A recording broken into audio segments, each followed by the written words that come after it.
All right, good evening, everyone. We're doing Rene Descartes Discourse on Method. Yeah, I've got the Penguin actually. Did you guys read from the PDF? Oh, you got Penguin also.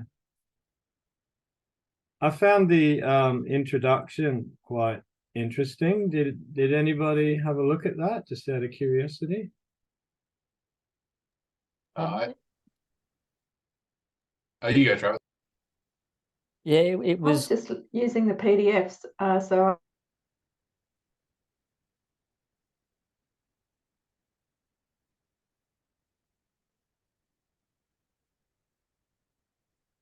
I kind of thought that Sadler would have gone into a little bit, considering he did a whole hour on it, but he didn't. But I thought, what.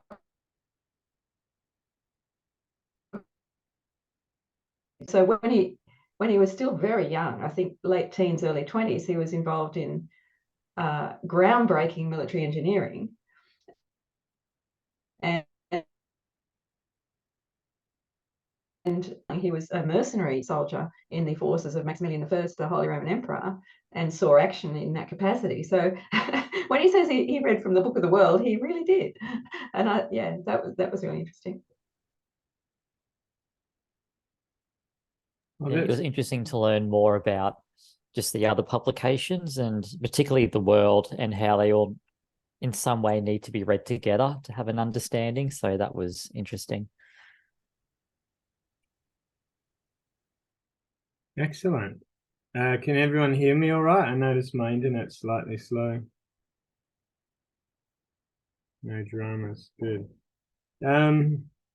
Well, I could jump in with part one. Does anyone want to say anything about well, you said something about his adventures, Judith.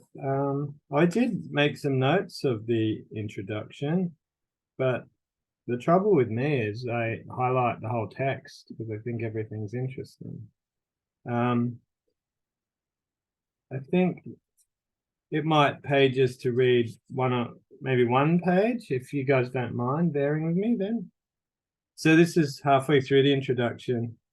The guy who wrote the introduction in the Penguin looks like it's Sutcliffe, 1968, apparently, whoever he is. But he says that the essential elements of Cartesianism are contained in chapters 1, 2, 4, and 5. Make sure you let me know if my internet breaks up, all right? Chapter 1 contains a vigorous attack on an education based on the humanities, and in particular on the official Aristotelian philosophy, which, says Descartes, provides one with the means of talking about all and everything in terms of probabilities of verisimilitudes. I had to look that word up. Apparently, verisimilitudes is like things appearing like the real thing. Does anyone want to add anything to that? A multitude of opinions, each equally probable, are admitted on any given subject, and since the sciences borrow their principles from philosophy, they too present no firm basis of truth. In belief, Descartes is seeking for certainties, and amongst all the matters which he reviews, ethics, history, medicine, philosophy, he finds only two which provide such certainties: theology and mathematics. But the truths of religion are revealed truths, inaccessible to our intelligence. There remain, therefore, only the truths of mathematics, which he states have up to now been used only for the mechanical arts, whereas they could serve as the basis of something more noble. That's kind of a decent little summary of chapter 1, part 1, whatever. So who would like to start with it? Yeah, I had some thoughts just on that. The first sentence in part 1. I found this a really odd way to start, where he's like, good sense is the best distributed thing in the world. And then he's like, oh, because everyone thinks himself so well endowed with it. But like, that's just, to me, like, that just seems like clearly false reasoning. Like, many people could believe, oh, yeah, if we go to like Plato or something, like we all think we're good. Like, you could say goodness is the best distributed thing in the world. For everyone himself thinks himself to be so well endowed with it. Like, that just wouldn't follow. it's such a weird opener. Like, Well, I think it's a joke, Shannon. yeah, I think it's, heavily ironic. And that would it make kind more of, sense. and it kind of puts you on your guard because you think, okay, where's he going with this? Because, he's obviously implying the opposite of what he's saying. He's implying that people actually aren't very sensible and aren't very well informed, but they all imagine they are. And so it's actually quite an aggressive opening, I think, in that way. I think it's Yeah, very, that would. I was going to say, I think it's very tactful because apparently his audience was for the salons in Paris and that. He was not trying to write for an academic audience, this particular book. He was trying to be popular. So in a way, you could see how this might appeal to the masses a little bit more. But no, that's interesting. And basically, just to follow that line through, he says, good sense is the most evenly shared thing in the world. And skipping ahead, it indicates rather that the capacity to judge correctly and to distinguish the true from the false, which is properly what one calls common sense or reason, is naturally equal in all men. And consequently, that the diversity of our opinions does not spring from some of us being more able to reason than others, but only from our conducting our thoughts along different lines and not examining the same things. For it is not enough to have a good mind, rather the main thing is to apply it well. That's interesting, isn't it? Because he's saying it's not really about how sharp your intellect is, it's what you think about, the kinds of subjects you kind of contemplate. Yeah, and I guess that gives the basis for him proposing a method that everyone can use, whatever your background, whatever your whatever amount of other knowledge you might have, all you need to do is follow this method. So yeah, it's quite an ambitious claim, I guess. And just after that, at the start of 28, he says, there are many worthwhile activities. But when it comes to my own search for the truth, he's sort of claiming, my method or activity seems to me to be the best way to spend your time. I sort of summarized that. When you say 28, is that what paragraph is that? What number? That looks like that must be at the top, right?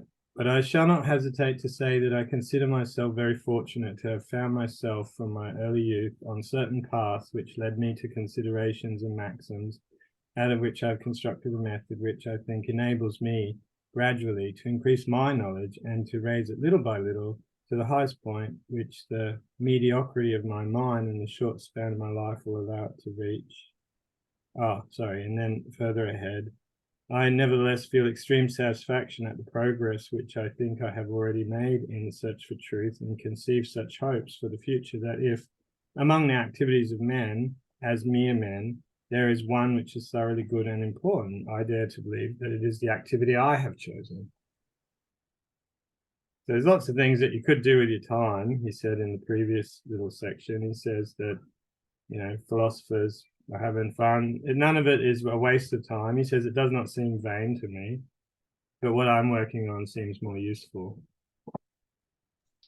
But I found interesting that then towards, and this is in the PDF, at the bottom of page 2, so kind of in the section, I think it's section 4, he almost kind of disclaims what he's doing. He says, but putting forward this essay merely as a story, or if you prefer, as a fable, in which among some examples one can imitate, one will perhaps also find many others which one will have reason not to follow. I hope that it will be useful for some without being harmful to anyone, and that everyone will be grateful to me for my frankness. So it's just, okay, so you're just telling us this as you say, a fable, like a story. It's as if he's putting forward this really bold claim that, you follow my method, I found it great, and it will kind of enable everyone to make progress. On the other hand, then he walks it back and says, well, just think of it as a fable, as a story. It's as if he, it's as if he makes the great claim and then feels a little more hesitant about it.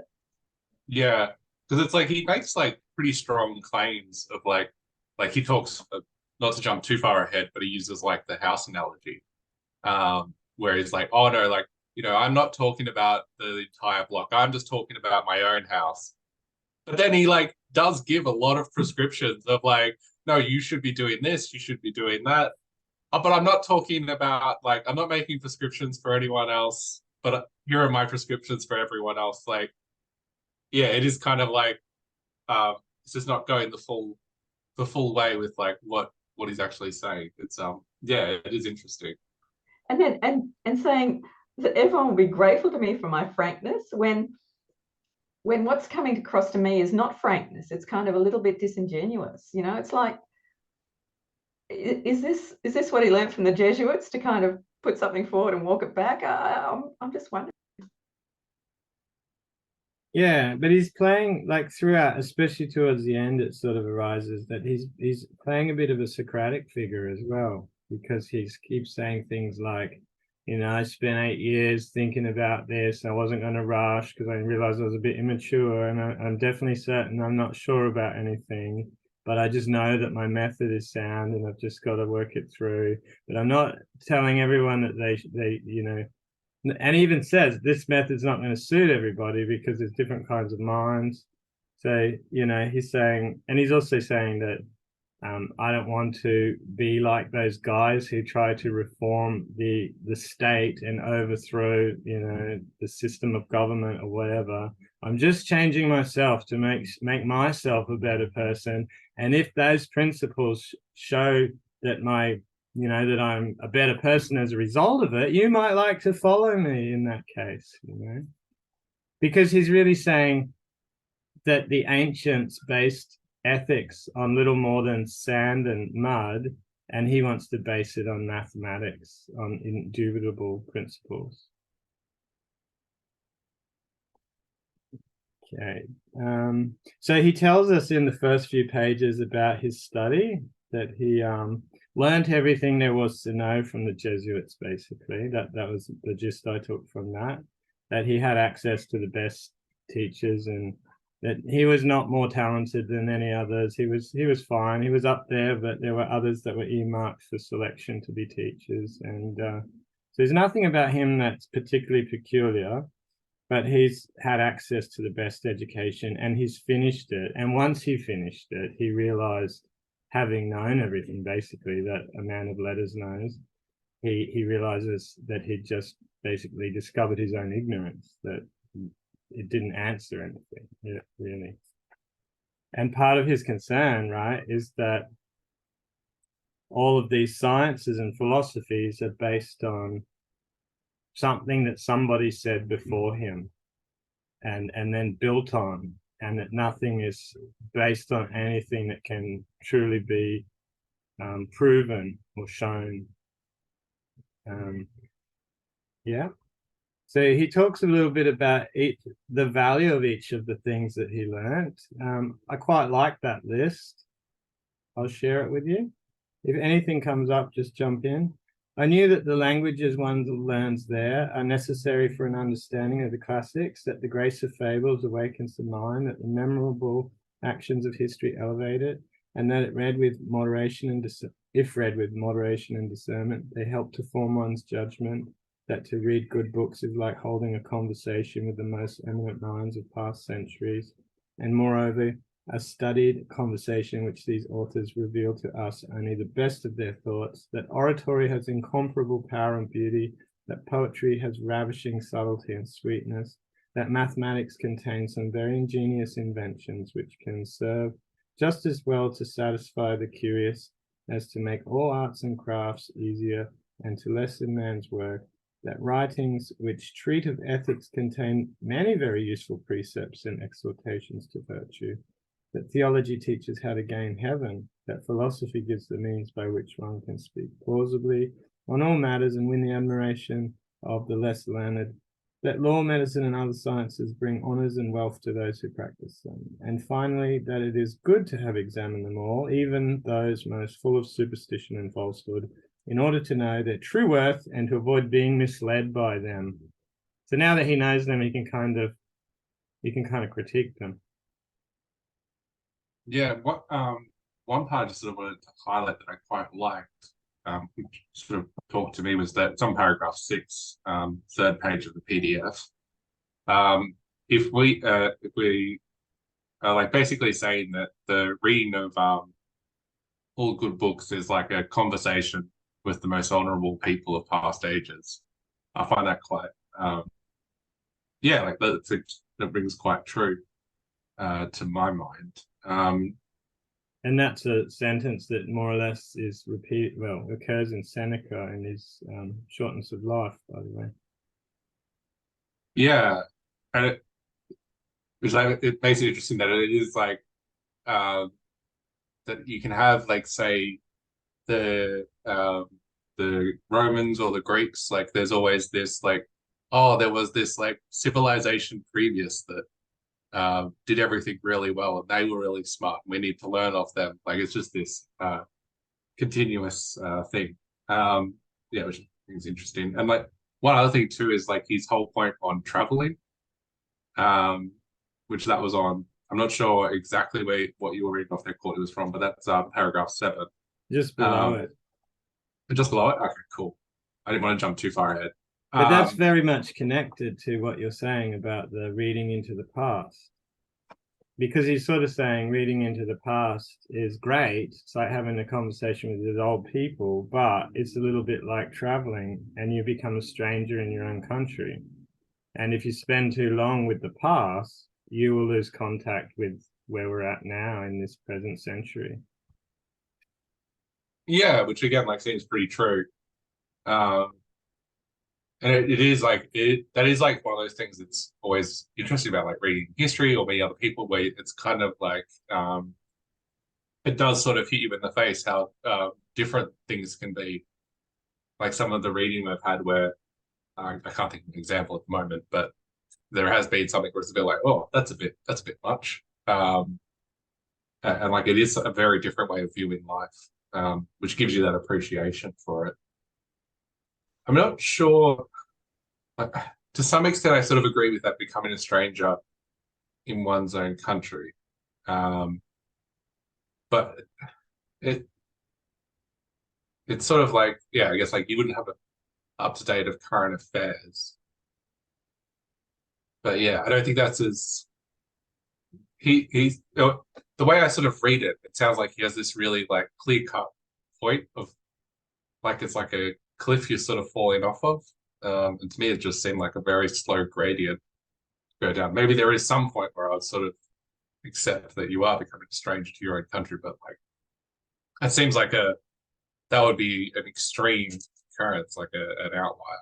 Like, I think that would, well, I'm just riffing here, but it's possible. Well, we've got to remember too that it took a lot longer to get from A to B in the 1620s than it does now. Okay, so you would be spending longer away from home, but also I think, yeah, maybe that's part of the mercenary experience, you know, spending a long time in the service of a monarch or a leader who's not, you know, you don't have any allegiance to except you're getting paid. You know, that's a bit of it might be a bit of an alienating experience. But I thought it'd be interesting to someone who knew the original French. Remember, I drew attention to he's saying, you know, you could look at what I'm saying as just a fable.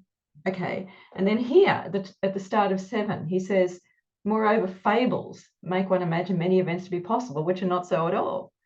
If he's used the same word there, which the translator has done, then in a way, again, he's kind of, is he trying to make us unsure about his project here? It's interesting. The introduction gives an account for why he takes this particular stylistic approach. I can't find it directly in front of me, but he says something like he has that Descartes has this famous buddy. I'm just trying to find it. Anyway, it's here somewhere. But this famous buddy, I'll have to paraphrase off the top of my head, wrote for the salons, and he was really popular. And Descartes thought this was a great idea to be able to write in a way that was accessible to others outside of the intelligentsia. And another thing that the guy in the introduction talks about is that Descartes' method with the cogito is removing the person from the world. It's a return to mathematical principles. So if he's able to situate it in by creating like a person-centered experience and a biography, then he's able to kind of create this illusion that this is what the translator's saying, that it's kind of takes you on a journey to imagine a very abstract kind of exercise sort of thing, and that it works in a very kind of, like a thematic way, if you know what I mean. We'd probably have to know a little bit more about the background and the history of this sort of writing, for example. But it is interesting. Yeah, it's interesting to hear what you think.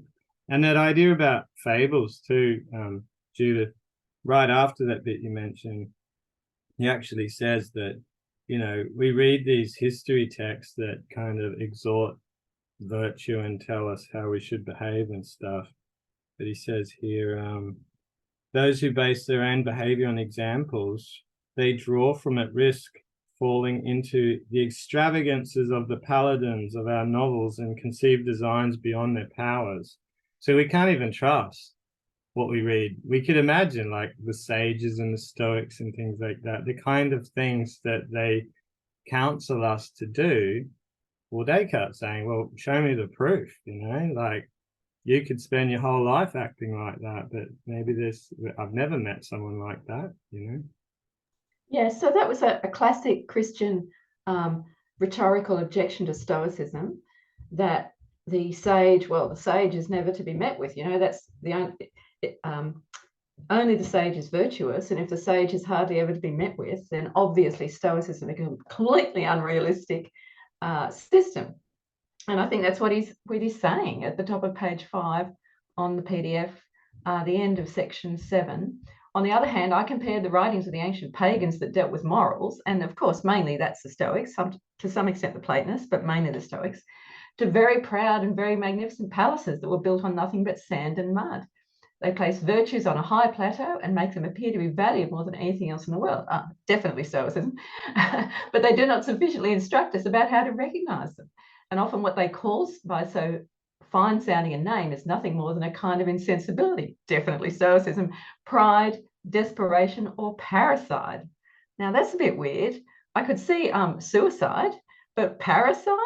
I can't see where he's got that from. But yeah, that's a really vigorous attack on pagan virtue without, it has to be said at this stage, any real justification. When we look at what was going on at this time, in the kind of the half century prior to this, several people, including most famously Justus Lipsius, had tried to accommodate Stoicism and Christianity to each other in a spirit of best of both worlds kind of thing. But Descartes rejecting pagan virtue entirely out of hand.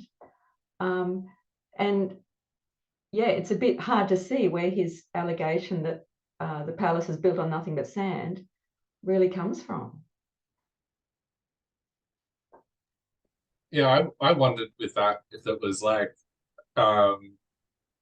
this is sort of making things up, but like if it's one of those things where he just, like they didn't have available the amount of texts or like the knowledge of what texts were missing from, say, the Stoics, as an example, like that they do have things that address their metaphysics, whether or not you find those convincing is another thing, but like maybe that was the case, like so you only see. Yeah, no, I don't think so. They had all of Seneca pretty much. They had actually not 100% sure about Epictetus, but I think they had Epictetus. What they actually well, I'm sure that they would educated people like Descartes would have had Marcus' Meditations, because that would have been translated into Latin in 1559. So Yeah, Yeah. they had all the texts. They even had Diogenes Laertius by this stage, so they had those Okay. fragments of the early Stoics as well. So yeah, they had all the texts. It's just he's taken this very rejectionist attitude to just about everything, and yeah, it's like he's kind of striking a pose, and it's not yet clear where that's going to lead. Yeah, and he tells us that's sort of what he's going to do, isn't he? He's going to demolish the foundations that would be fought behind him. Just quickly to go back to the intro to just make the thought a little bit clearer about his choice of style. It says here that right from the outside of his discourse, Descartes places his reader, the reader of 1637, in a situation with which he is familiar and confronts him with problems which are also his problems. What could stimulate curiosity more than to know how Descartes had resolved them? Secondly, the ultimate aim of Descartes was to persuade men that in their task of reconstructing the world, his method, was alone effective. That is to say, that his method was essentially an instrument for action. Those civilizations which applied it would progress more quickly than those who did not. Since therefore Descartes' thought tends constantly towards that which is useful for life, for individual and collective well-being, it is evident that he should have every reason to present his method as having been created in contact with concrete reality, born of reflection on living experience. It is intended to authorize a return to experience at a high level of awareness and ultimately to a complete domination of the real. Lastly, from a purely tactical point of view, this method has the advantage of attenuating the universalizing tendencies contained in the Cartesian system. By emphasizing its personal origins and character, Descartes is taking a necessary precaution, hence the peculiar character of the treatise, its unique tone, a tone of enthusiasm, of joy and struggle and triumph. Descartes presents his spiritual itinerary as an adventure during which a series of obstacles are encountered, each to be overcome in its turn until total victory is obtained. And so he mentions the military kind of imagery and stuff. But so that goes to the choice of having the personal character in the text and so on. Anyway, sorry about that. I just on the thing to it. I had comments on like the next two paragraphs just after that, because like he has after he sort of talks possibly about the Stoics, it then goes he's talking about theology, and like if I'm reading this correctly, like he's basically saying that like I can't question these thoughts without being more than a man, and these are the type of things that like always like I was complaining to Judith about this today by chance, that like these sort of theological claims and generally obviously now as I guys hear it from Christians, where they'll be like, oh, we can't talk about like what God's like or anything like that, that's beyond man. But then in another part they're going to be quite happy to talk about what God's like. They're going to be he's tritarian, like there's three aspects to him, or however you do that. He was Jesus, he's the Spirit, he's the Father. Like there's all of these sort of things that they're quite happy to present. It's just, yeah, it seems like it's interesting that that's like where he puts the block on. And a thing that I then also considering though on that was like this is something that's brought up in the Sadler's lectures, was that how true his Christianity is. Apparently that's something that's questioned or in dispute. So then I also wonder, like, is this just something that he's put there as like a tick the box exercise of like, please don't burn me at the stake type of thing. I'm a good Christian. It's hard to know, like, where, and like, at least for myself, like, it's quite easy just to read your own bias in and be like, oh, well, he's just doing it because he doesn't believe. But like, there are people who legitimately would have believed that. So. Well, I think he presents himself as a good Christian, and he's trying to get on the right side of apparently he's deeply impressed by the Jesuits and he wants to keep them happy. But during his lifetime, he wrote one particular book, I can't remember which one it said in the introduction, And he withheld it from publication because he saw how Galileo was received, and he was concerned that, you know, he would get in trouble. So obviously it was in the back of his mind that he should tread carefully too. Yeah, so basically the battle I referred to at the start when I'm talking about he was in the retinue of Maximilian I, that was a religious war. So that was the Roman Catholics trying to take back Bohemia, which is now Czechoslovakia, which had gone Protestant. So, you know, these were very sensitive issues. And so I think to some extent he was kind of ticking the box, Shannon. I think that's probably right. That's kind of what Sadler was getting at. But also, he really, you didn't have to be quite ticking the box as much as he seems to be, if you see what I mean. So he goes out of his way, it looks as though, to say the revealed truths guiding us there are beyond our understanding. So how are they revealed if they're actually, you know, not revealed? I don't get that. But anyway, I would not have dared to submit them to the frailty of my reasonings. Righto. So just to be clear, revealed religion is the scriptures and the church fathers' writings. So there was this increasingly wide divergence between what was called and understood as revealed religion, which is sacred texts, and natural religion, which is the religion that you or I could kind of work out ourselves from looking around us, which is essentially pretty similar to what the Platonists and the Stoics did by looking around them at the beauty of the cosmos and all that.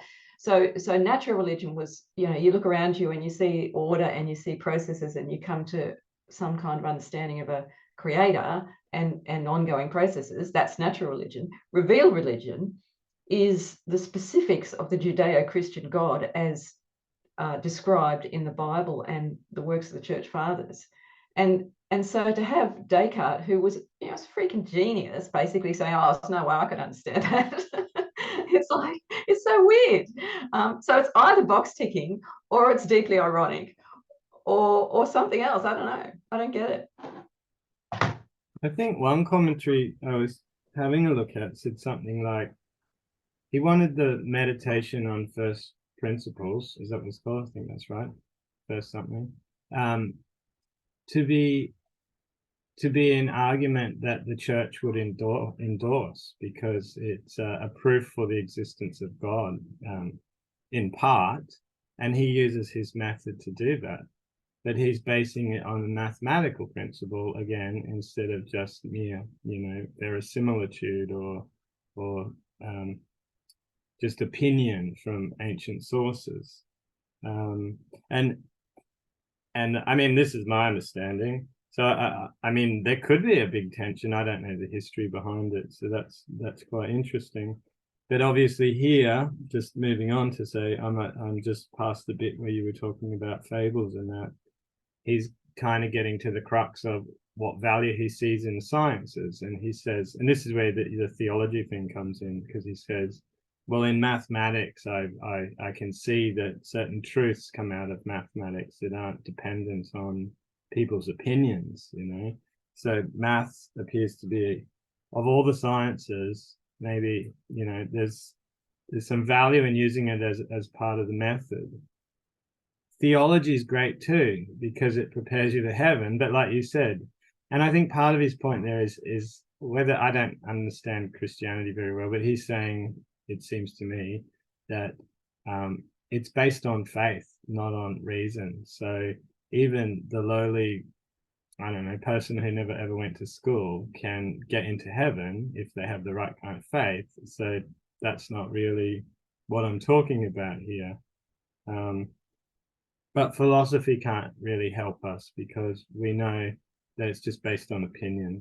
And that means all the other sciences that aren't using maths as their foundation are suspect because they're based on philosophy.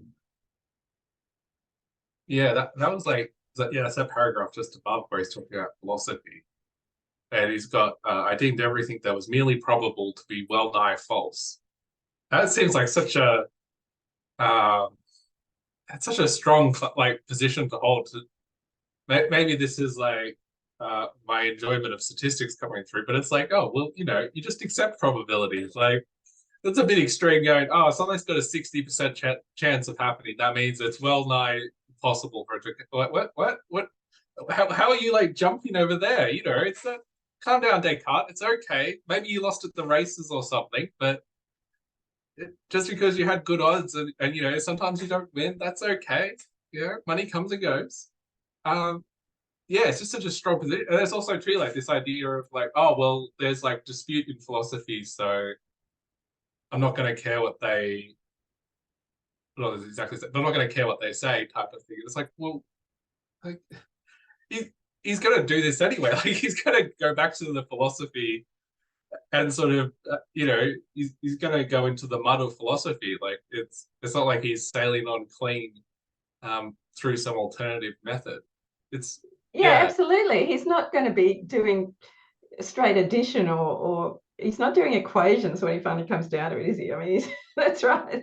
Well, it's kind of, he's going back to a thoroughgoing skepticism of, you know, the Pyrrhonists in antiquity. And again, you know, he's harking, while dismissing traditional philosophy with a contemptuous sweep of the hand, he's actually doing exactly what the ancient skeptics were doing.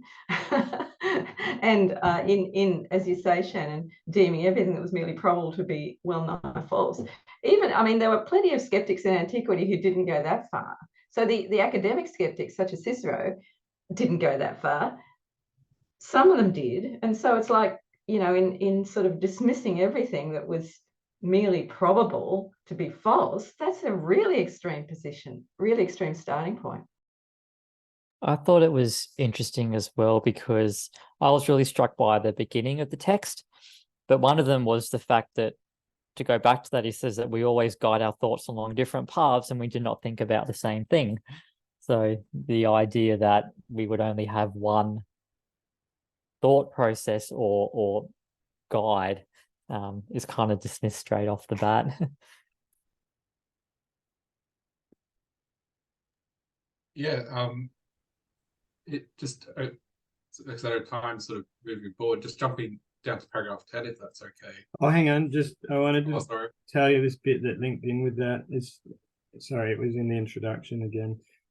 The guy in the introduction is talking about this, what you're talking about, the Aristotelian view and where Descartes is coming from. And he says, just for a bit of background, Aristotelian physics had been based on sense perception. Nature actually possessed the forces and qualities which we seem to discern in it. However, moreover, everything in the cosmos was characterized by a greater or lesser degree of value or perfection according to a hierarchical scheme, going from matter at the foot to God, the first mover and ultimate end at the summit.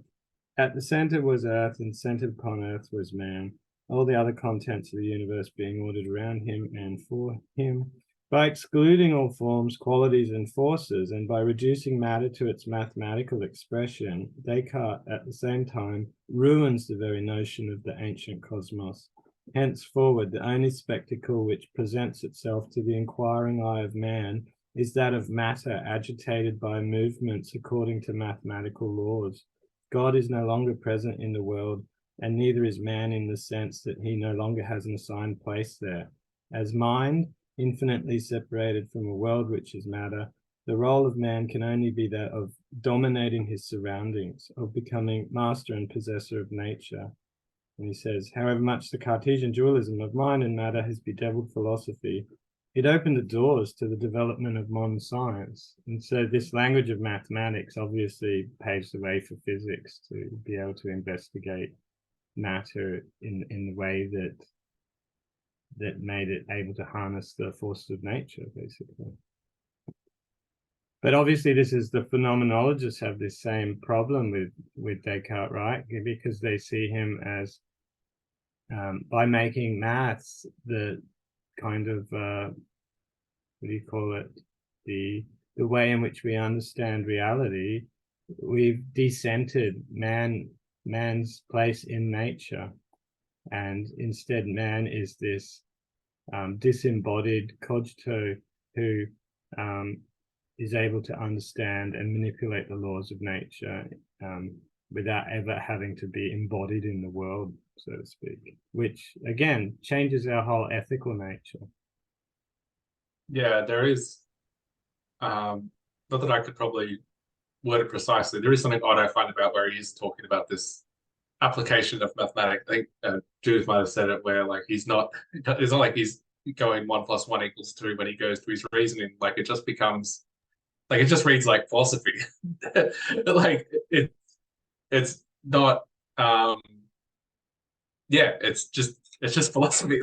Like to me, maybe this is like one of those things where you're sort of reading backwards. But I feel like this sort of thing, there's not stuff too far removed from this from the ancients. Like I don't feel like it's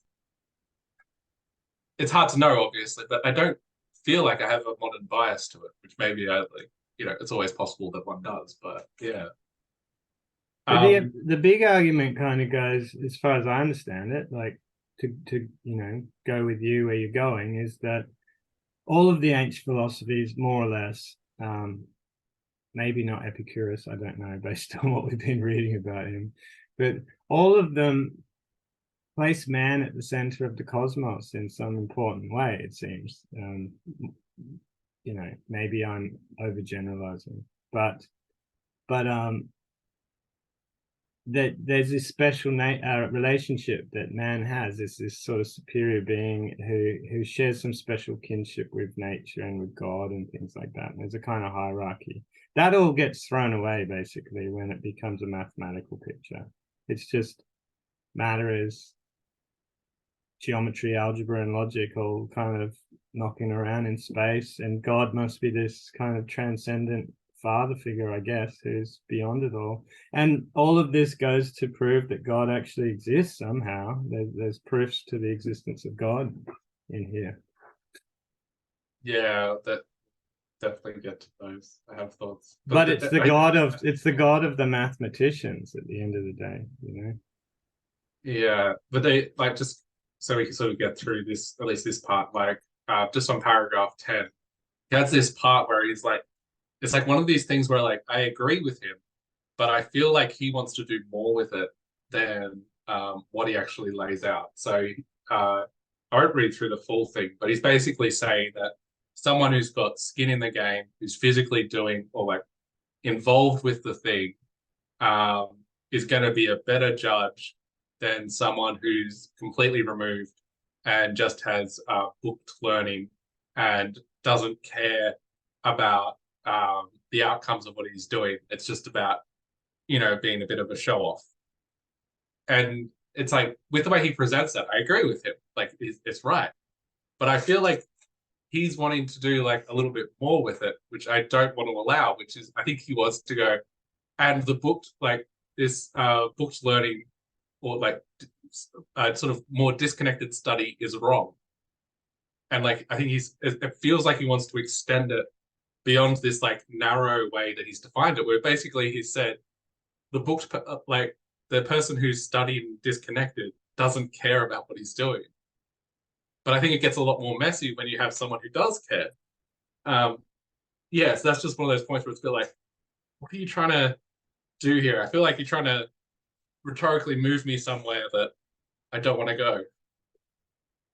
Yeah, I totally agree, Shannon. I think at the start of 10 there, yeah, he's making this point about someone with skin in the game is going to make better decisions than someone who isn't. And in a sense, that's a complete commonplace. Do we need Descartes to tell us that? I should also add, see also Nassim Nicholas Taleb, who's written a whole book called Skin in the Game, in which at great length he makes this very familiar point.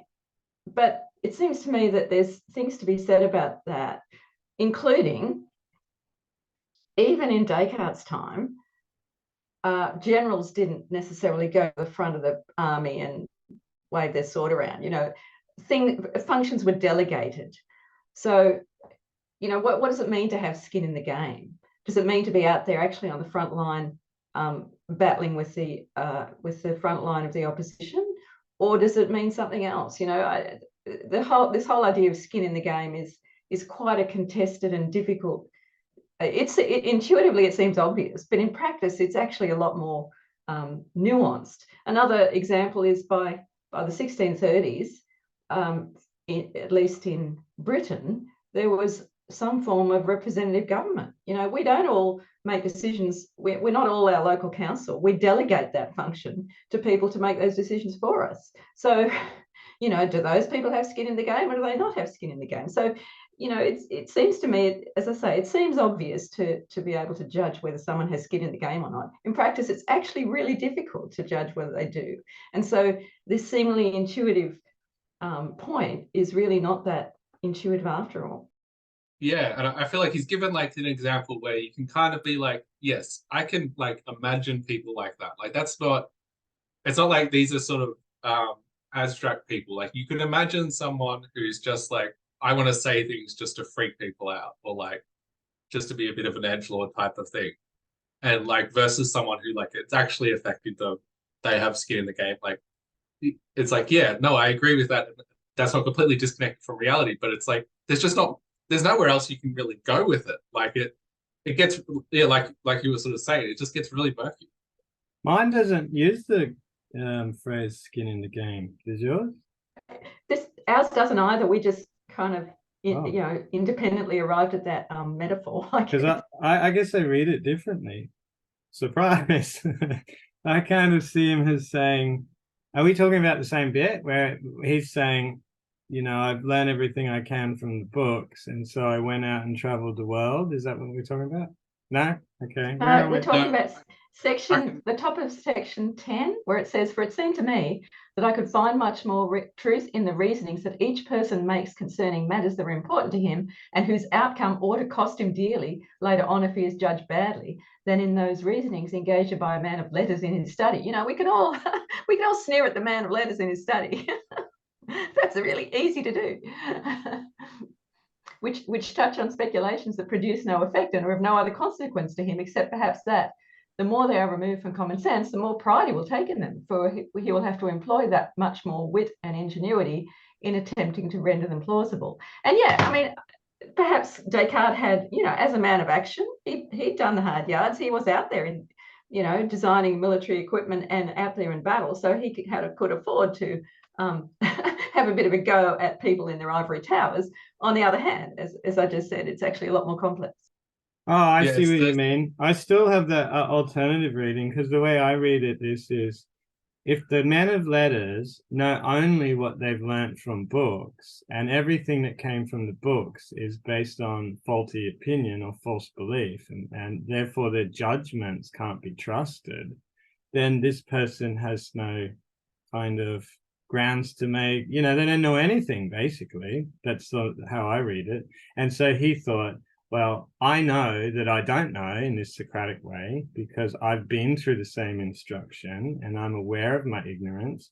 So I went out into the world to have a look. And in the next line after that bit where you were reading, he says, and I found that even ordinary people did the same thing. They all thought they were right when they had nothing except tradition and custom to kind of back them up. However, he's sort of saying, it occurs to me that I need to purify my own thoughts and get my own judgments straight and scrap all my old opinions so I don't make the same mistakes that the men of letters are doing. I need to purify myself so that I know, in this very sort of stoic way, that I'm having correct judgments about things. And I have to prove that it can be done using my method. That's how I read it. Yeah, because I think like the key line there is that I think you're reading more into it though, at least with like our translation. Looking at what we have, like the key thing that he's pointing out in our translation is that it's no effect, no consequences to himself. Like that's the key thing that sort of comes through. In the paragraph just before it though, he says, the reason why I want to travel basically is in gathering a varied experience, in testing myself in the situations which chance offered me, and everywhere reflecting upon whatever events I witness in such a way as to draw some profit from them. For it seemed to me that I might find much more truth in the reasonings which each one makes in matters that affect him closely, the result of which must be detrimental to him if his judgment is faulty. than from the speculations of a man of letters in his study, which produced no concrete effect, etc., etc. So I think that. Oh, I think you put yourself on mute. Oh, sorry. I was just saying, I think that, yeah, I think, yeah, he's talking about improving his own judging faculty there. Well, maybe we should move on to part 2. We're up to part 2. Keep us on track. Yeah. Yeah, so can I start off in part 2? Because I think he actually makes this interesting reference to the 30 Years' War, which is this incredibly bloody and horrible religious conflict that convulsed Europe for 30 years. And so he makes this oblique reference to it.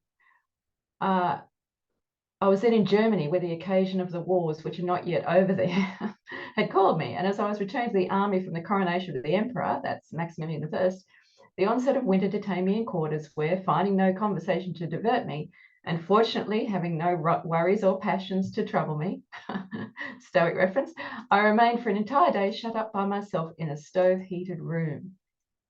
And then he starts this actually really beautiful metaphor about architecture and buildings and how towns have come to be over time. Some of them are poorly laid out, and that can be because different people have had a hand in it. There are streets that are crooked and uneven, and it's been like done by several hands over many years. And so he's kind of imagining these visions of these cities and peoples. And so, yeah, and maybe this is the genesis of his whole idea, that maybe he's thinking, well, maybe these cities and buildings would have been better if they had been constructed on some kind of fundamental precepts of some prudent legislator. And then he inserts a bit of gratuitous Christianity. Likewise, it is quite certain that the state of the true religion, whose ordinances were made by God alone, must be incomparably better ordered than all the others. And then back to the ancient world again. And speaking of things human, I believe that if Sparta was at one time very flourishing, this was not because of the goodness of each one of its laws taken by itself, seeing that many of them were very strange and even contrary to good morals, but because, having been devised by a single individual, they all tended towards the same end. I think is that Lycurgus? I think he was the legendary Spartan lawmaker who devised the Constitution of Sparta. But Yeah, again, that's right. a bit of a sort of a claim. It's like, because it was all devised by one person, it was necessarily better than it would have otherwise been if it was done by a committee. It's like, well, that's a bit weird. But anyway, and then he moves on to book learning. At least the kind whose reasoning is merely probable and that do not have any demonstrations. I suppose we'd say that was like reports of experiments, having been composed and enlarged little by little from the opinions of many different persons, does not draw nearly so close to the truth as the simple reasonings that a man of good sense, remember that very first sentence, everyone thinks they have good sense, can naturally make about the things he encounters. So hang on, isn't that like natural religion? You know, isn't that like, again, he's kind of appealing to good sense and natural reasoning, where earlier he'd kind of basically dismissed that and promoted the claims of revealed religion as being superior. So yet again, he's taken another shift here. What do we think about that? Well, he's definitely on a quest for truth in terms of knowledge. I think we have to bracket religion a little bit. He's not going to touch that with the 30-foot pole kind of thing. But he's definitely saying something like, you know, if you go around to these cities or towns that have been there for thousands of years and they've been built over time by, you know, groups of people, the roads are all unruly and they're all different heights, and some houses are big, some are small, all that sort of stuff. Everything would be better if it was just constructed by one person, and And then he's sort of saying, and especially in the case of things like truth, because if you go back and you inquire into the roots of it, you'll find, he says, so I thought that the knowledge we acquired in books, at least that based on reasoning, which is only probable, as you said, and for which there is no proof, being composed and enlarged little by the opinions of many different people, does not approach the truth as closely as the simple reasoning of a man of good sense. He's really saying, all of these truths that make up science for us as we have them now, all of this knowledge that we bang on about, is just based on opinion, going all the way back. You know, some guy said it, some guy said it on top of that, and we've got just unsubstantiated opinion, basically. So he's saying that's just rubbish. And he does a very Epicurean kind of turn here. He says, I might as well basically have no education and just trust the natural reason that's been given to me, the untutored reason, you know, we find that in Nussbaum. That would serve me better because it would help me to be able to discover the true principles. But instead, now I've got this hard job of getting rid of all this clutter, all this stuff. I've got to level the city, basically. I've got to burn down the house and throw it all away. And in many cases, I can't even use what was there before, he will later say, because it's all faulty material. That's how I read that. Just before we go too far forward, I just before back at the start where he's saying that there's no perfection, like that it has to come from the single individual master craftsman. And I think, like, even in Descartes' time, that's a very questionable claim, because, like, the master craftsman is dependent on the knowledge of the other craftsmen that have gone and died, and like, you know, that education, however it was transferred, exists. Like, you know, like even like simple things like, okay, like what's the design of a chisel? Like, you know, there's time, like it slowly develops over time. It's like something you don't really think about, but it has this design where it means that, you know, you can do more precise work, like you can get that high quality. Like they are sort of dependent on the people that have come before. Now, it's not to say that, like, absolutely there are like people who excel at things more than others. It's not to discredit them in that, but I feel like he's a bit sort of overstating this idea of like the single master craftsman. But that's a metaphor. 100%. So, well, is it a metaphor though? But the other thing I would say, I think you're absolutely right, Shannon, he's completely overstating it. But also, in doing so, he's kind of, again, going back to the ancients that he kind of despises and dismisses. So in classical Athens, you know, you had Praxiteles, the great sculptor, and Phidias, the great architect, you know, these great individuals. But for that, then until essentially centuries and centuries, or even a millennia later, you didn't have individual craftsmen. The great cathedrals of the Middle Ages, we don't know the names of those men who designed those and built those. We don't have any names. You know, it's like, I can't quite understand. I mean, it's maybe because I don't know enough about the period, but I don't know why he's so convinced that it's down to talented individuals to construct a better city or building or culture, if that's what he's getting at, than by gradual accretion, as you say, Shannon, over time. And this is like, just to give like sort of another point of like what I'm thinking of as like a modern example, and something that like directly affects me is you guys wouldn't know because you're not in Melbourne, but we have like a massive upgrade on our railway systems. So our railway system basically got raised, so we have a lot less railway crossings. And like these have just made absolutely amazing, like underneath the railway, absolutely amazing open areas. So like near me, there's a skate park that's being built under there. It's brilliant. Like there's kids, families, stuff out there playing. It's near one of the larger playgrounds here in town. It's really good. And it's not like, it wouldn't have been like a single person designing it. Like there would have been multiple steps. Like okay, so you have like the engineers of like actually like physically, how do we hold up the thing? There's artwork along the entire thing. Like it's just built this really great community area. It just doesn't like it So doesn't when seem we- like this thing of a single. when we're talking about an idea, though, like I'll be on Descartes' side. I'll play devil's advocate. I can imagine that he's got a certain kind of project and a certain way of approaching the project. So he obviously thinks that with such a kind of quest for truth, you have to be methodical, like you have to follow it all the way through. And if he stopped halfway through, say, and handed it over to the next person, or there was a team of people doing it, it would become a completely different project. And some people might take shortcuts, some people might have a headache on that day. I don't know, their level of discipline might be different.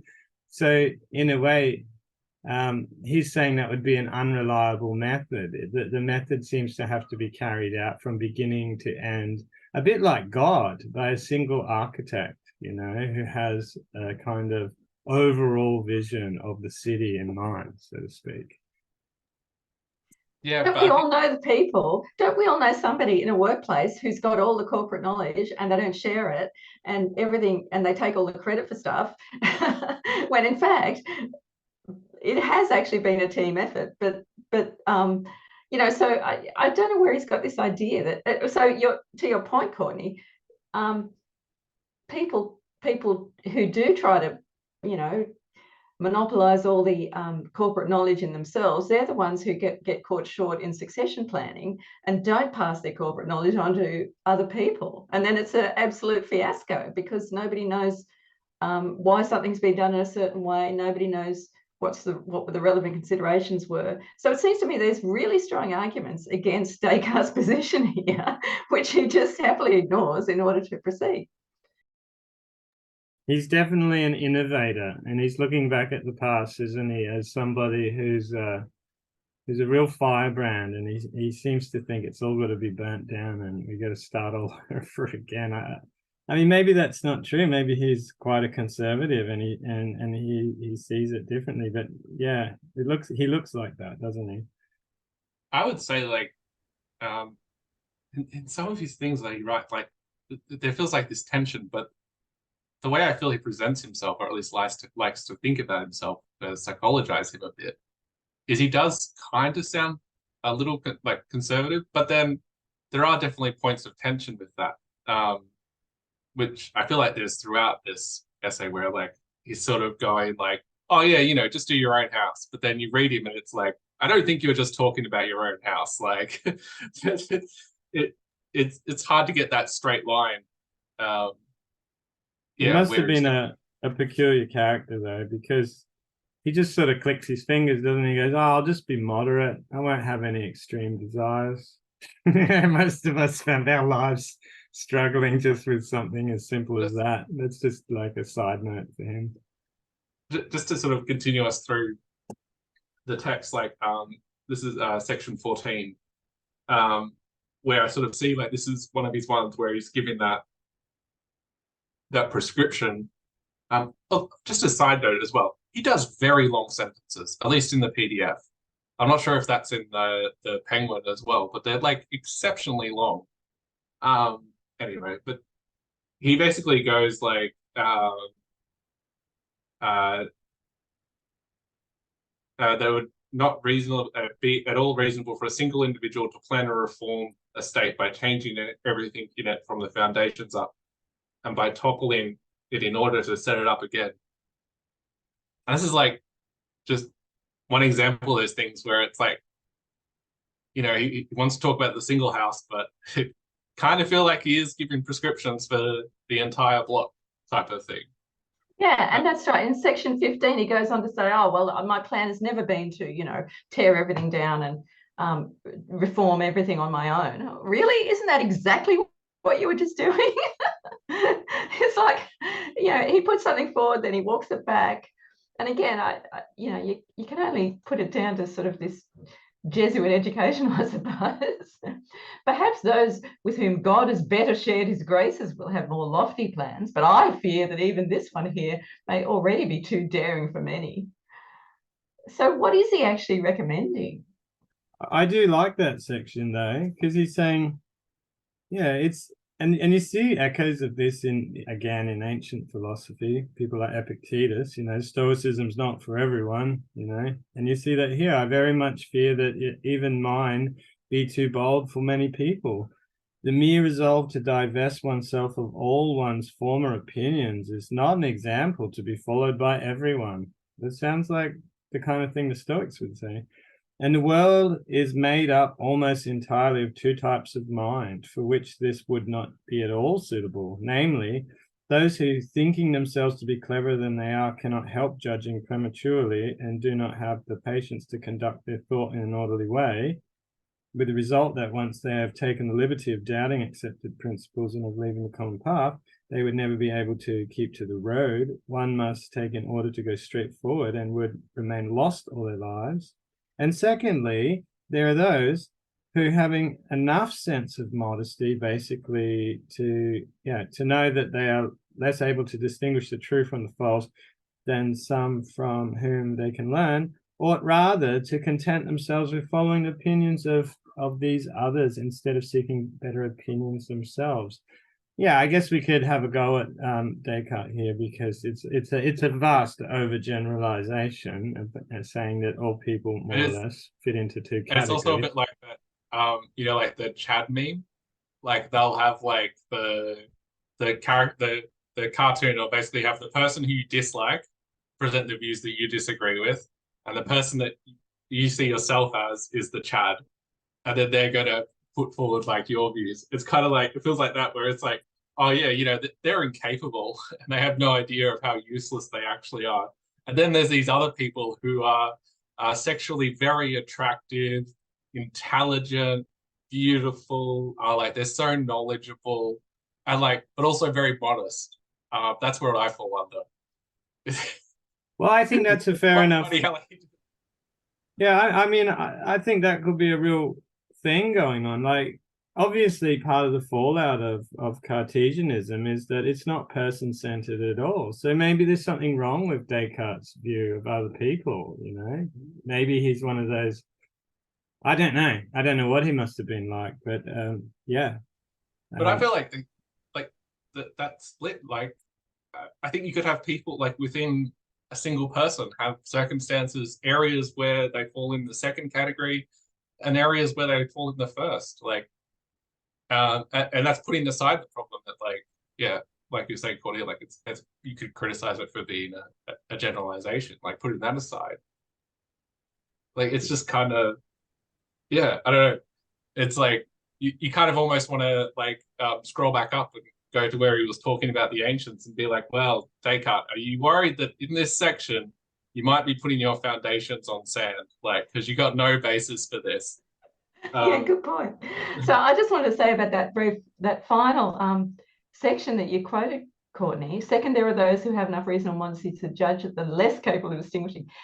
There's a passage in Seneca, one of the letters, and I can't remember which one, where he's quoting actually from Epicurus, saying that, some people are leaders in this kind of thing and some people are better as followers. So it seems to me, I'm sure Descartes would be referencing that exact passage from Seneca and Epicurus. So for all his contempt for the ancients, he's actually referencing them quite heavily, I think. And later we find out that while he's working on himself, he turns to the Stoic wisdom as a kind of, preparatory way of life, which I thought was a real, what do you call it? Like, that's a really nice thing. You took it as a kind of downgrading of it, but I thought that was pretty amazing for an obvious egocentric person like this to go, what's a No, I thought second the downgrade, the slurs about Stoicism were the ones we went through earlier. But I think, so just in this next section, 16, where he said, but I had learned in my college days that one cannot imagine anything so strange or so little believable that had not been said by one of the philosophers. Well, I'm pretty sure that's directly out of Cicero. So again, you know, he can't help himself. He's just referencing the ancients all the time. But also it's a kind of a Stoic sentiment that basically, you know, we might be all different, whether we're French or German or Chinese or whatever, in different ways we've been brought up. But broadly speaking, people have people have different ideas about customs, but there are, it's custom that an example that confirm us in certain beliefs, and so he says he could not choose anyone whose opinion seemed to me to be preferred over those of the others. So he wants. But then he wants to be circumspect, and then a bit more. It's very much like the Stoics. You're right, because I read all this as, you know, in the pursuit of truth, custom and fashion, they're just obstacles, and the voice of the many is not a suitable criteria of truth at all. So who do you trust if everyone before you has relied on the opinion of someone else before them? Kind of seems to be the vibe. He distrusts the method which has been used thus far, and so endeavors to create a new one.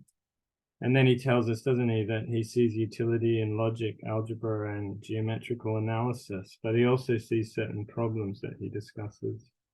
And then he decides how he's going to use those mathematical methods and he comes up with, is it 3 laws? 3 rules? 3 or 4 rules? 4 rules. Do you want to discuss those rules? The first was never to accept anything as true that I did not know to be evidently so. The second, to divide each of the difficulties that I was examining into as many parts as might be possible and necessary in order to best solve it. And the third one is to conduct my thoughts in an orderly way, beginning with the simplest objects and the easiest to know, in order to climb gradually, as by degrees, as far as the knowledge of the most complex, and even supposing some order among those objects which do not precede each other naturally. Very long sentences, Shannon. And the last, everywhere, to make such complete enumerations and such general reviews that I would be sure to have omitted nothing. Yeah, that first one, like, so he's saying, like, not to make hasty judgments. And this is where, like, that, I don't know why he's, like, so happy to just reject this whole idea of probabilistic reasoning. Like, you know, I obviously this is a modern example, but I'm like, well, I put the next to that that first rule, are we making hasty judgments moving out of the way of what appears to us a speeding car? Like, that there is sort of that probabilistic sort of thing. Like, it could be called into doubt. Like, you know, it's possible that you've just seen something out of the corner of your eye, like our peripheral vision is not accurate. You know, you can be in an area where there's a lot of noise, so you mistake something for a car when it's not, or it's on a different street. Like, because he's sort of going. Right. Yeah, and what's this certain knowledge, plain knowledge based on? Is that just on sense perception? Because, you know, if he's taken this extreme skeptic position, why would he reach plain knowledge about anything, or how would he reach plain knowledge about anything? He hasn't. I think he's deliberately elided that step in the reasoning process. Would you say that? We'll have to see how the meditation plays out. I haven't read it for a long time, but I remember, you remember he starts out watching a candle melt, and he sort of says, well, how is this that it's the same candle? So he does that mathematical thing. It's the same candle, not because of the sense appearance of the candle, but these other qualities that it has, its extension in time and space, and whatever else, its smell, I don't know. And so that's how his method is not going to rely on the senses. Presumably it's going to rely on these mathematical kind of ideas, which I know nothing about. You have to Shannon's probably more au fait on how a mathematician sees the world as opposed to how an ordinary person sees the world. Oh, sorry. I was just going to say I'm a baby mathematician on my best day. So, sorry, Judith, you go. Oh, I just want to, yeah, it'd be interesting to know in the French if how he expresses, for instance, in the third step here, to conduct my thoughts in an orderly fashion by commencing with those objects that are simplest and easiest to know. Is that, connaissance? What kind of knowledge is he talking about? In order to ascend little by little, how does he know that any of these steps is going to be reliable? Because he's taken this thoroughgoing skeptic position to begin with. It seems strange that he's now suggesting that growing knowledge is even possible. Yeah, on that third point, this is a question about it. The last part I didn't quite understand. By supposing an order, even among those things that do not naturally precede one another, or like maybe the other translation's a bit clearer on that. It's the last part of the third rule. Did that make sense to anyone of like what he's actually sort of meaning by that? Yeah, I think it's when you deduce like these axioms or mathematical principles that follow, if you muddle up the order or the order's not correct, it changes the formula, so to speak, just like syllogistic logic or whatever. Like you get these P1, P2, P3. If you muddle them up, then no longer you can go wrong with it. And that's kind of the idea. I mean, this is how I understand it. I don't really know. Yeah, and that's why the simplest go first too, and they get more complex as they go along. But it's that he's saying that you're supposed, like, so you're assuming an order to those things that do not naturally precede one another. Like they do not naturally go one after the other or the other. So it seems like he's sort of assuming an order on stuff that we would not normally say follows one another. It's just like, I'm sure there's a point that he is making, and it's just something that I'm not familiar with. But yeah, it just seems odd. Not sure. I had a question as well, just on the last one, just quickly, like, so. Oh no, actually, was it a question? Wait, let me read my notes. Oh no, yeah, the last one. My thing was that like that's probably like the hardest one to follow and the most tedious. That it's like, because it's kind of like you have the fun philosophy, which is like, dealing with like all the ideas that interest you. But this is like that you're going through and you're getting a complete review of everything, so you've not missed anything. Like you're just going to end up with stuff that's very boring and tedious. It wasn't like a critique of the rule, just an observation of it. Well, so Sadler presented that as saying that you should just make notes about everything. So, and I don't know what word has been translated here as enumerations, but that's means numbering. So has the translator smuggled in some more mathematics there? Was that actually in the French? Who knows? But yeah, I mean, it just seems, and I suppose this is a phenomenological objection really to the project, is this pretense of withdrawing all considerations except mathematical ones, whereas in fact you literally cannot do that. Nobody can do that. Nobody is divorced from their own experiences, from their own relationships, from their own being in the world. In a sense, it's a quixotic kind of project. That's exactly the criticism.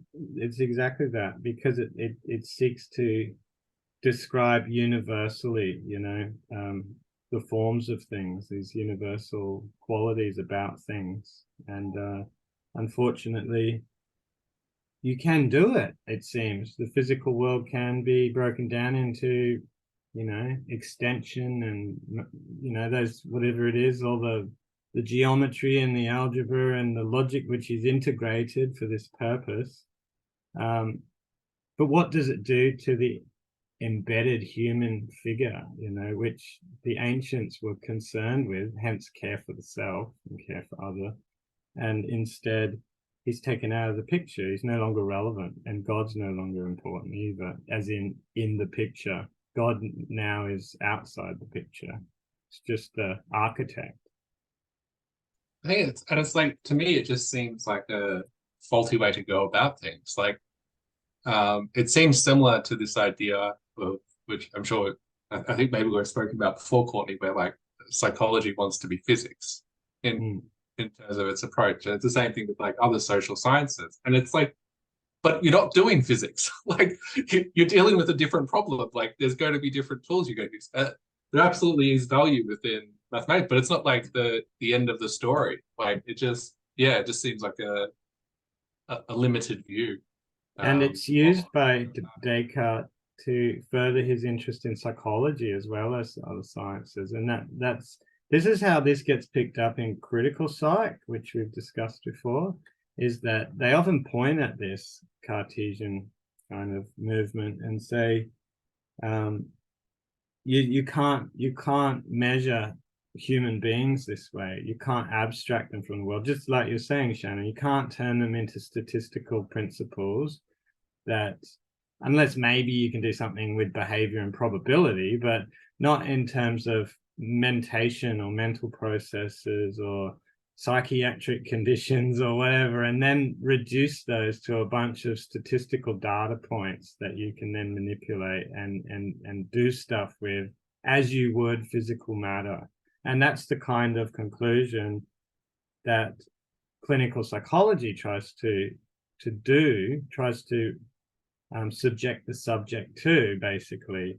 And they point to this philosophy as a kind of key moment where this kind of takes place in the history of thought. I'm just looking at time, and in honor of Jody not being here, shall we go down to part 3, or is there anything else on those last, like, I think we've got about 1.5 pages left of part 2 that I think he basically said that his method worked, that he kind of sums it up. My method was successful, revealed the whole truth about everything. Well, as long as it applied to algebra and mathematics. He should apply this method to all sciences, he tells us, but he's decided to be cautious and patient and postpones because he's too young. Needs to go into the world, which I was sort of saying was his way of clearing out his judgments and making sure he's pure of mind, so he won't carry these prejudices before he comes back to practicing his method and clearing up the rest of the sciences, basically. So, spoiler alert, he hadn't worked out everything when he was 22. Is that the takeaway here? Oh, surprise. He still had a lot to learn. Funny that. And that made me think of Julius Caesar, with his lamentations that Alexander the Great had conquered the whole world or whatever, same sort of thing. It's hard to see that he wouldn't be ironic. It's like, well, obviously you didn't know everything when you were 22 and you hadn't worked everything out, even though he was essentially a prodigy. Yeah, he didn't have all the answers at 22. But he tells us he wasn't a prodigy. Well, he was. As I say, he'd already, come up with these amazing theses in mathematics and engineering already by that stage. So yeah, he was close enough to a genius, and yet even so, he hadn't worked everything out by 22. He must have had one of those pathological schemas for being a bit of a perfectionist. He didn't take failure too well, probably. So number 3. Yep, the 4 moral things. Yeah, I just got a little summary. Whilst rebuilding his rational edifice, Descartes requires a temporary lodging to guide his judgments and protect his happiness. On this basis, he puts forward what he says are 3 or 4 maxims. And we could go through them. They sound very stoic. The first was to obey the laws and customs of my country. And of course, nod to God. because God was good enough to have me instructed from childhood, and so on. Anything you want to say about one, obeying the customs? Interestingly, he throws in there a really strange thing, doesn't he? He says, what does he say?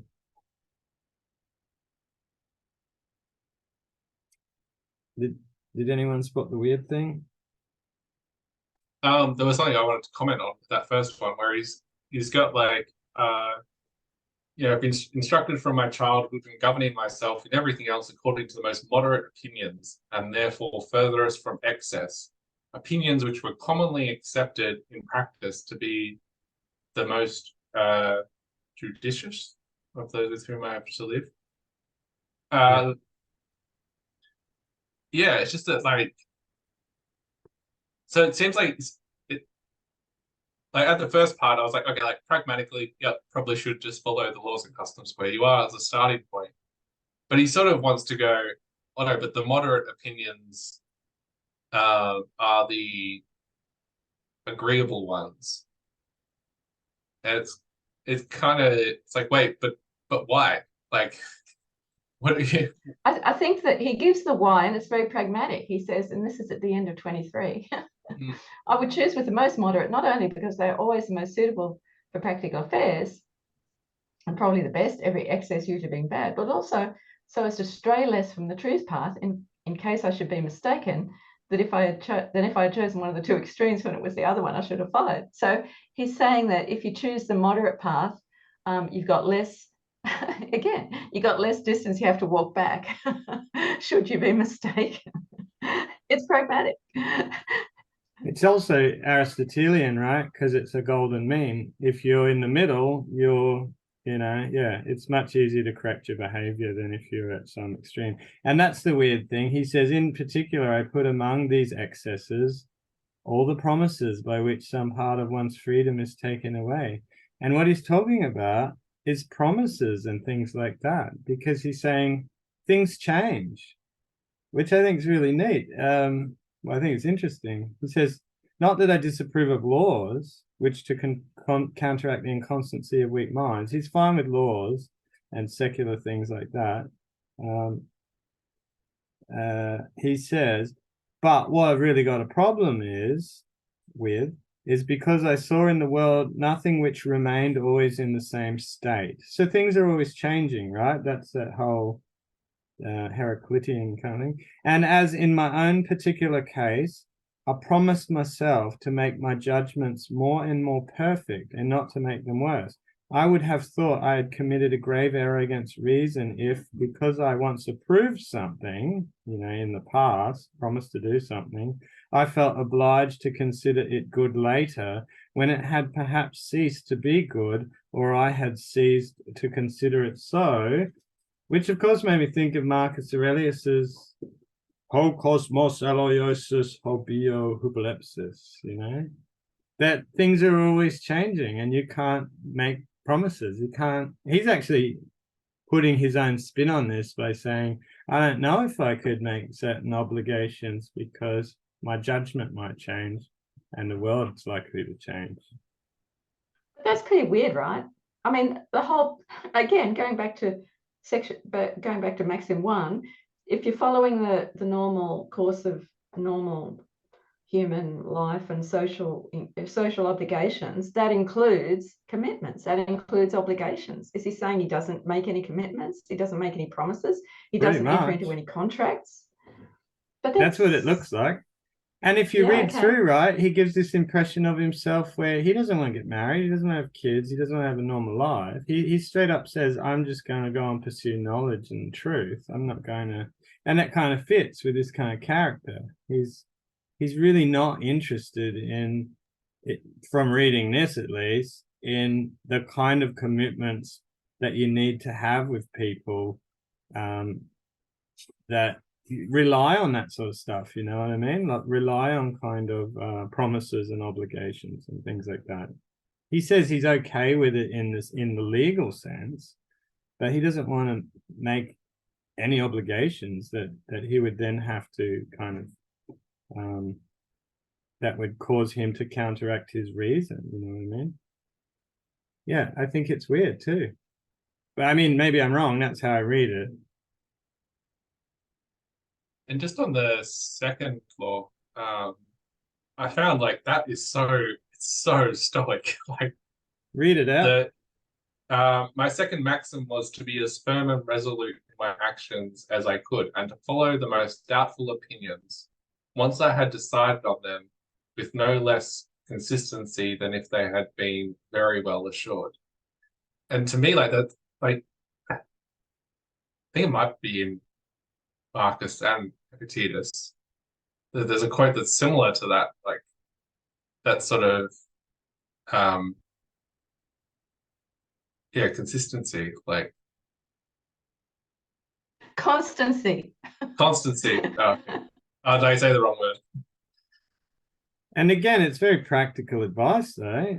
I like the way he sets it up. If you're lost in the woods, it's no good to go round and round in circles or vacillate and change your mind, go left and right. You just got to make up your mind and go in one direction, right?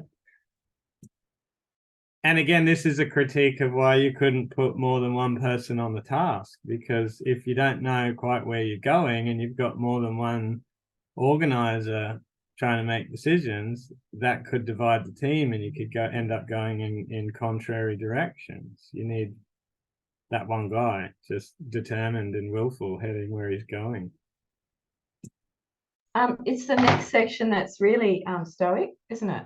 So my third maxim was always to try to conquer myself rather than fortune, and to change my desires rather than the order of the world, and generally to accustom myself to believing that there is nothing that is completely within our power except our thoughts, so that after we have done our best regarding things external to us, everything that is lacking for us to succeed is, from our point of view, absolutely impossible. And this alone seemed to me sufficient to prevent me in the future from desiring anything but what I was to acquire, and thus to make me contented, and so on. So yeah, that's obviously inspired by Stoicism, even though, as we noted up the front, he had some really snide remarks about Stoicism. Yeah, and the point is, this is all the things he's going to do while he's actually working on his real ethics of life. He's going to live in this temporary house built by the Stoics. So that's pretty cool. And he says, to continue on that, what you were just reading, skipping ahead past the claims about just like you couldn't own Mexico or China or whatever, he says, as the saying is, a virtue of necessity, we shall no more wish to be well when we are ill, very Stoic, or to be free when we are in prison, than we do now, to have bodies made of some material as incorruptible as diamonds, or wings to fly like birds. But I admit that long practice and often repeated meditation are necessary to accustom oneself to look at everything in this way. And I think it is in this that lies the secret of those philosophers who in former times were able to escape the sway of fortune, and in spite of suffering and poverty, to rival their gods in happiness. For occupied ceaselessly in considering the limits laid on them by nature, they convinced themselves so perfectly that nothing was in their power except their thoughts, it says here. Lucky James Daltrey's not here. That this alone was enough to stop them having any longing for other things, and they possessed their thoughts so absolutely that they had thereby some reason to consider themselves richer, more powerful, freer and happier than any other men, who, if not having this philosophy, however favored by nature and fortune they might be, never have this control over the desires of their will. It's a really great summary of Stoicism.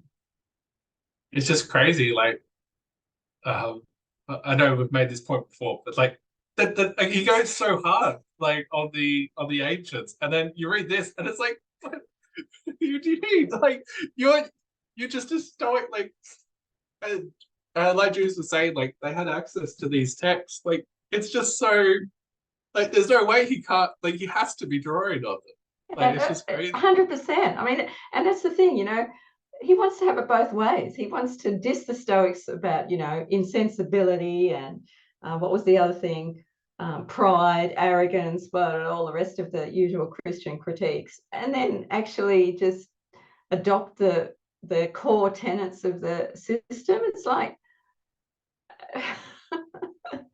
yeah, what can you say? But this is exactly a really, really good point, because isn't this what happens in psychology and modern Stoicism? Is that this is kind of it. It's there's a sense in that there's power in the system. It can make you happy. So how do we get that? And how do we apply my method to it so that we can get rid of all the other nonsense that's unnecessary, all that shit, and co-opt what's useful about it, while I actually work on the project that is really important, which is, you know, my conception of the truth, my individual project kind of thing. And that's how this stuff kind of gets yeah, there's a real critique that Foucault and those sort of characters pull out about this stuff. Yeah, so just interestingly, this passage has been picked up in studies on philosophy as a way of life, reminding us that, you know, even in supposedly in Descartes being the, you know, the father of the modern scientific worldview, even in him, these very ancient notions around yeah, philosophy as a way of life and practices, because he mentioned it, doesn't he say, he actually even says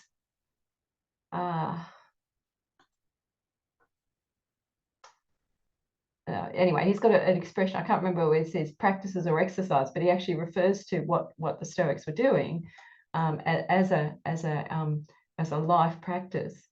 So yeah, it's an interesting passage in the kind of the afterlife of Stoicism.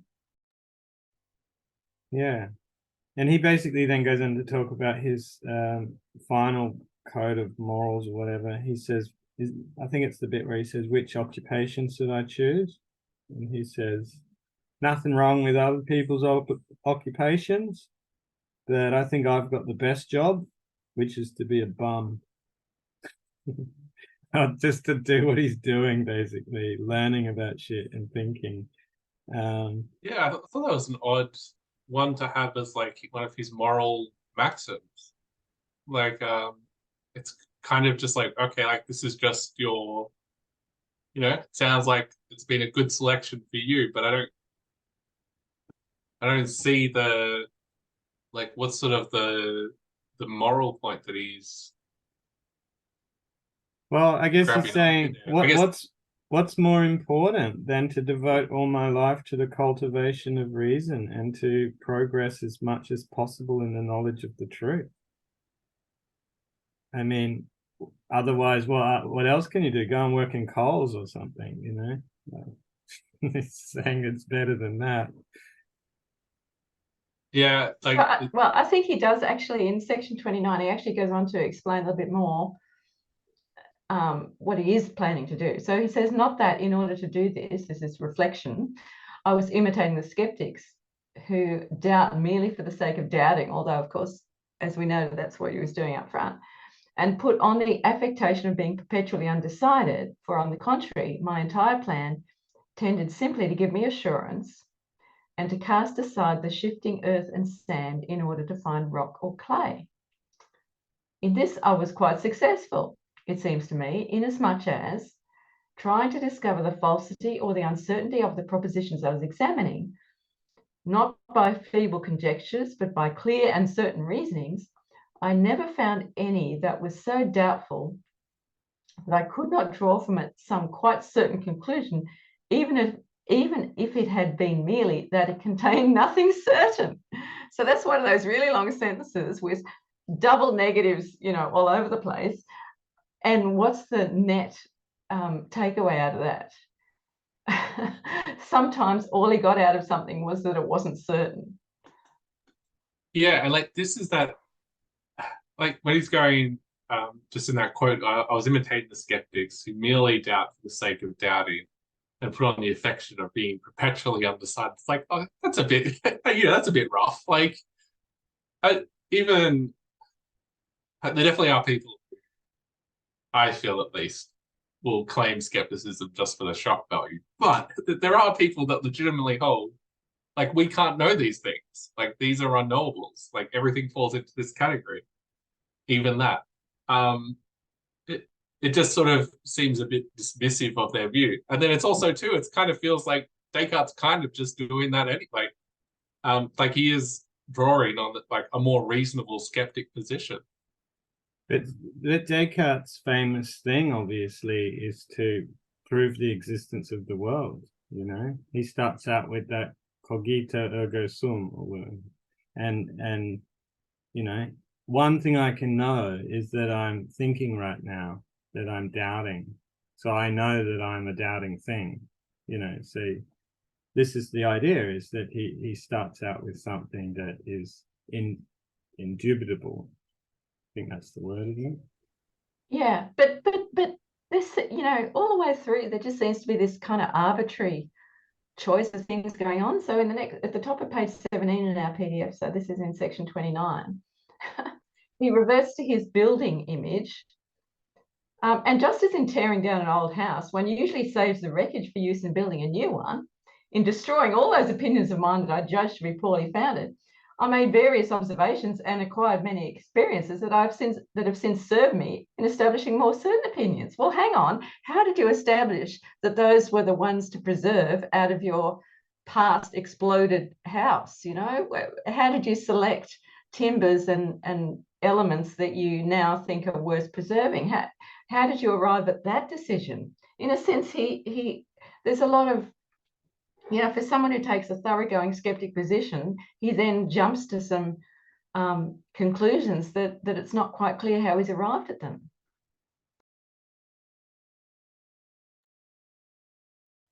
Yeah. Sorry, that is a really interesting section. Do you want to say something a little bit more about that section? Because I just want to jump back a little bit, because I get fixated with your section. No, you jump back to what you want to jump back to, Gordon. Because I'm always riffing on the old what Stoicism can do for me thing. Just to go back one page, he said, you know, he's saying why I needed these three foregoing maxims, how helpful they were for me to prepare me so that I could do this method.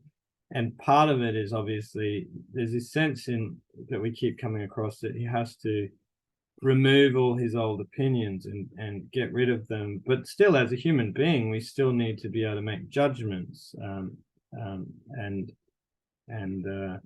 manage our well-being, for example. Hence, he has recourse to there's utility in those particular maxims.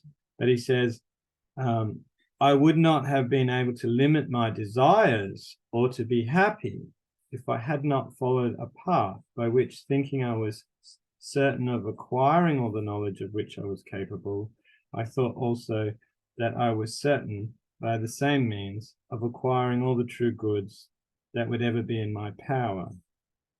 So I've highlighted that section for a reason.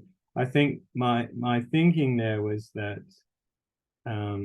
if he did not have the view that he was discovering unlimited truth, you know, through this method, then he would not have been able to put those maxims to good use and actually limit his desires and to be happy. Maybe I'm reading it wrong, but it made me think of a lot of modern people I know that have no big grand project in life. So there's nothing to limit their desires for any greater reason, you know what I mean? They're just constantly going, oh, well, got nothing to live for. I'm just going to work every day. Might as well become an alcoholic. And he's saying, well, no, there's this big thing that I'm working on, this quest for meaning. I'm going to discover it all. And that requires me to have this ethical approach to life so that I can do that, you know. So virtue, in a sense, is the knowledge that comes from the method, and the happiness and the activities of limiting his desire are just instrumental in that procedure. But then he says, sorry, I'll just quickly go through it. straight after that bit, he says, I thought also that I was certain by the same means of acquiring all the true goods, that's what I said, that would ever be in my power. And this bit, he says, since our will tends neither to follow nor to flee anything except insofar as our understanding represents it as good or bad, it suffices to judge well in order to act well. So there's that very Socratic kind of view. He's saying, you know, I have to have this ethical background in order to pursue the truth, because our wills only go towards what is judged good, and obviously away from the bad. So one has to know what is good in order to make good judgments. And he says, and to judge to the best of one's ability in order also to do one's best. That is to say, in order to acquire all the virtues, and with them all the other goods one is capable of acquiring. And when one is sure that this situation exists, one cannot fail to be happy. So again, I mean, that section to me is extraordinarily Socratic. It's all about, it's that pre-Augustine version of the will. I mean, that's how I see it. Well, I think that's a really there's a lot in that sentence. Again, Shannon, it's one of those long sentences with a whole lot of stuff in it, and he suddenly throws in there to acquire all the virtues. Now, hang on, that's not something you just throw away towards the end of a sentence. Acquiring all the virtues has never been thought to be any old thing to do. I don't even know why he stuck it in there, because doesn't seem to have been part of his program to now, and it's not necessarily part of a Christian program. You know, Christianity doesn't actually, you know, Christianity is pretty relaxed about whether you have the virtues or not. What's far more important is whether you have faith, as we mentioned earlier. So where's acquiring all the virtues come from? And in general, all the other goods that one could acquire. Well, what kind of goods is he just referring to there? Are they the goods that the world thinks are goods, like power and wealth and reputation? What goods is he talking about? It seems he's thrown a whole bunch of stuff in that sentence that, you know, it's hard to see where it's all come from. Yeah, but you do get this feeling, because remember, this is the pagan ethical system which he's squatting in, the house that he's squatting in, basically. And he's talking like a pagan philosopher in this section, but it's all just to serve a greater purpose, which is to get the ultimate knowledge that his method is going to give him, and unify the sciences or whatever. That kind of, I mean, he must associate that project with virtue. But also, on the other hand, he's talking about the purification of his own character, so that he's capable of knowing what the truth is. Obviously, the truth has to be good. Yeah, but I agree with you.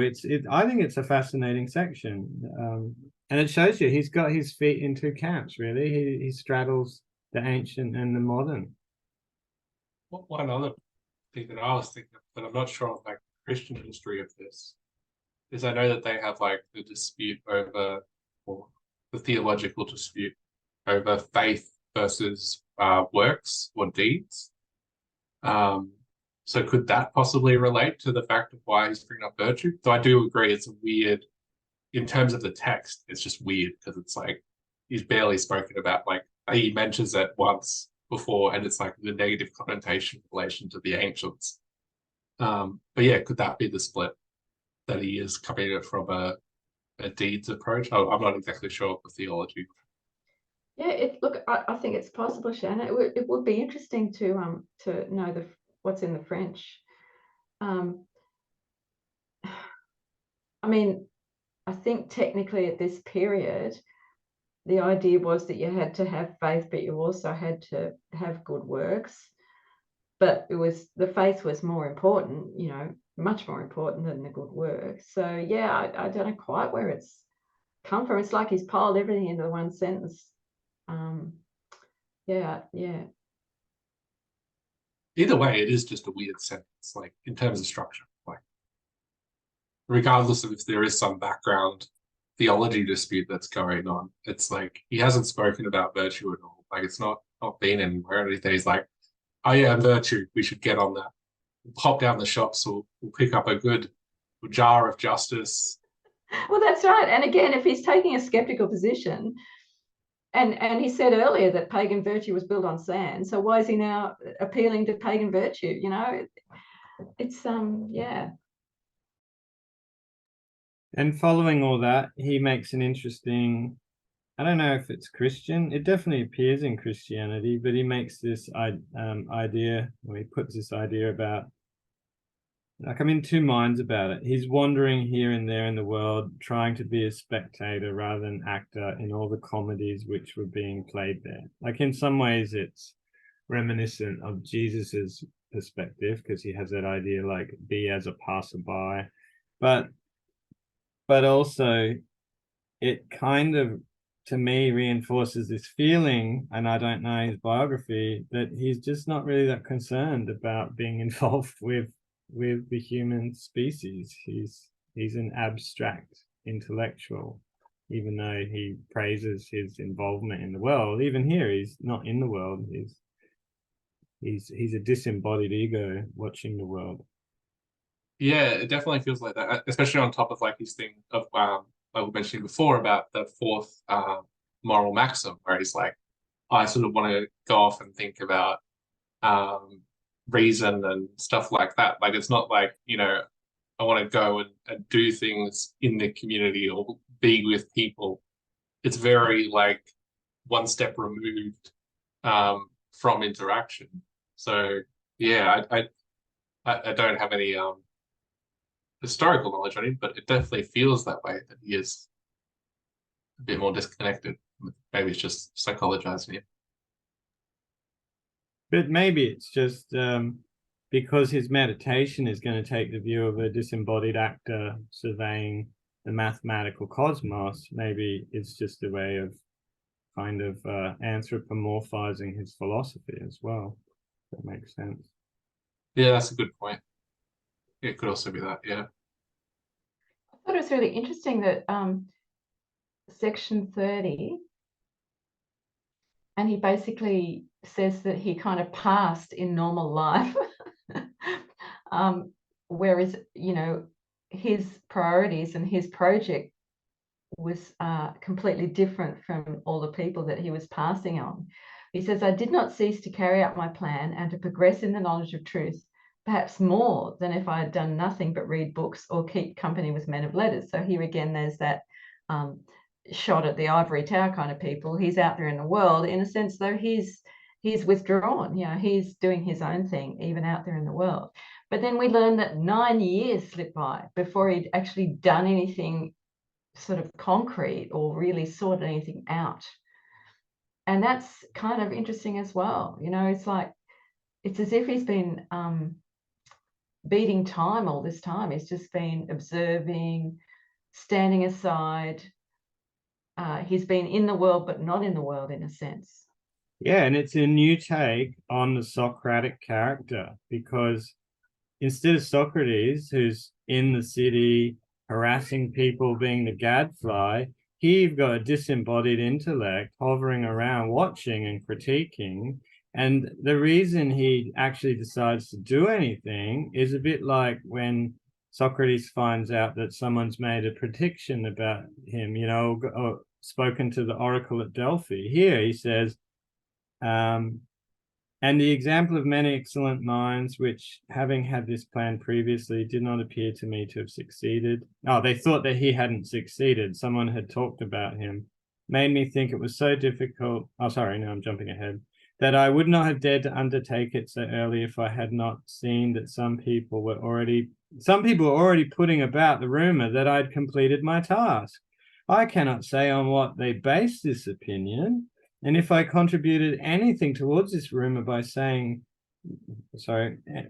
anything I said, it must have been by admitting what I did not know, more naively than is usual among those who have studied a little, and also perhaps by displaying the reasons I had for doubting many things that others accepted as certain, rather than by boasting of any knowledge. So it's a very Socratic character, isn't it, that he's presenting of himself?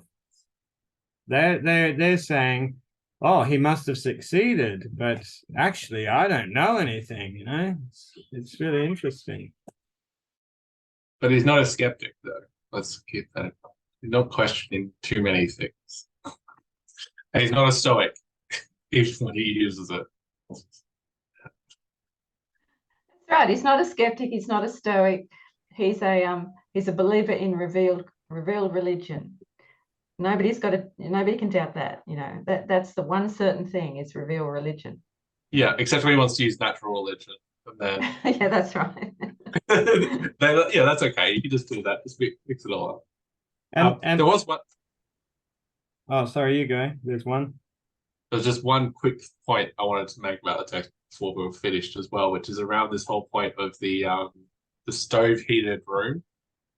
And so I think I learnt about him when I was in high school, and they explained that he would go inside an oven and do writing. So it actually does have one of the footnotes clarifies this was a heated room. This was not an oven. So it must have been a point that was within the zeitgeist. But yeah, it makes a lot more sense that it was a stone heated room, because I always thought that was really weird, going inside the stove. Why would you do that? That's a little odd. It'd just be uncomfortable. That was my main thing I was thinking. If you're already in a room, you can lay out, relax, and close the windows. Maybe that would still be a little odd. If you're but the question is, why does he make this point? I think it's twice about the stove heated room. Yeah.